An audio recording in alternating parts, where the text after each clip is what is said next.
Hello, I've got with me today two Yamaha digital pianos. I've got the DGX650 on my right and I've got its brand new replacement DGX660 on my left. So we've had loads of people get in touch and ask what exactly are the differences between the two. That's what I'm here to explain to you. It's only going to be a short video, but by the end hopefully you're going to know exactly what the differences are between the two. Take a look at the ePianos website for the latest deals and offers on Yamaha and Korg digital pianos. Deliveries fast and free across the UK.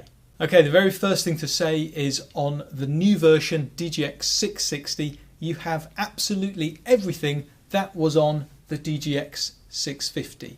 So you're not losing anything, you're only gaining things on top. Now, as you'd expect, there are many things that remain just the same. They both have 88 keys. That's the same amount that a traditional piano has. They both have weighted keys, so they feel like a traditional piano to play as well. They both come on the wooden stands that you can see here today. They both have exactly the same sized screens. They both still have 6-track onboard recording, and they both still come in both black and white. Alright, let's move on to the important bit. What's different between the two? What's new on the DGX660? Well, the most important thing, the most striking difference is DGX660 has a microphone input. Now this is absolutely wonderful for people that like to sing or do live performances. There's a 1/4-inch jack in the back, so you can just plug your microphone in and your voice will come out of the speakers. On top of that, it's not just a clean sound of your voice coming through the speakers, they've put in digital effects as well, so you can sing with different types of echo, with a compressor as well. It's quite well thought through and the effect is very, very good. So number one, it's a microphone input. You can play and you can sing through the keyboard at the same time. A nice little extra feature is that you can actually record your singing onto a USB stick that's plugged in the piano as well. And you can either play that back through the piano or you can email it to someone or put it on a computer. So that's the first and probably the main difference. You've got a microphone input on there. The second thing is a nice little feature called Piano Room. Now this is, if you look at the DGX and you just want to play piano on its own, there's a little button next to the screen called Piano Room, and you press that and it gives you a whole different array of pianos to choose from. You choose from different backgrounds and it's quite nice that you can actually just have a quick push button on that screen and you can record yourself and play it back. Again, you can record your vocals over the top too and play that back. Just very quickly, minor technical improvement that they've done is they've improved the polyphony number up to 192 now. It was 128 on the DGX650. Now for your average piano player this isn't going to be a great big thing, but it's good that they keep improving this and the technology filters down from the better models. So it's up to 192 now, and that essentially means that it's a better, more sensitive, more capable instrument. Now the next new feature on DGX660 is, for the first time, we've got wireless connectivity. Now why would you want wireless connectivity, you might ask?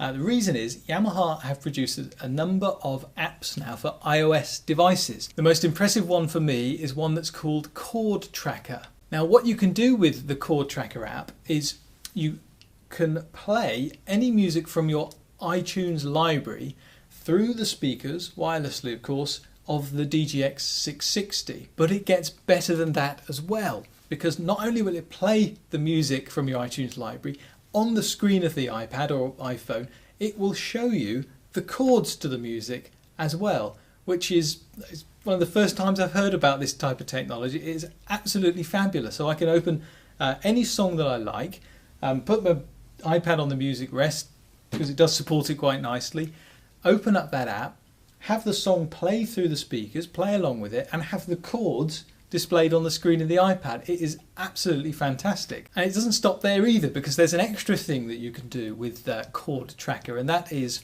you can then send that song to the keyboard, which means that the keyboard will take the tempo and it'll take the style of music and the chord structure and it will play back through the piano using the onboard backing tracks at the right tempo with the right chords, and it'll even show you the chords on the screen.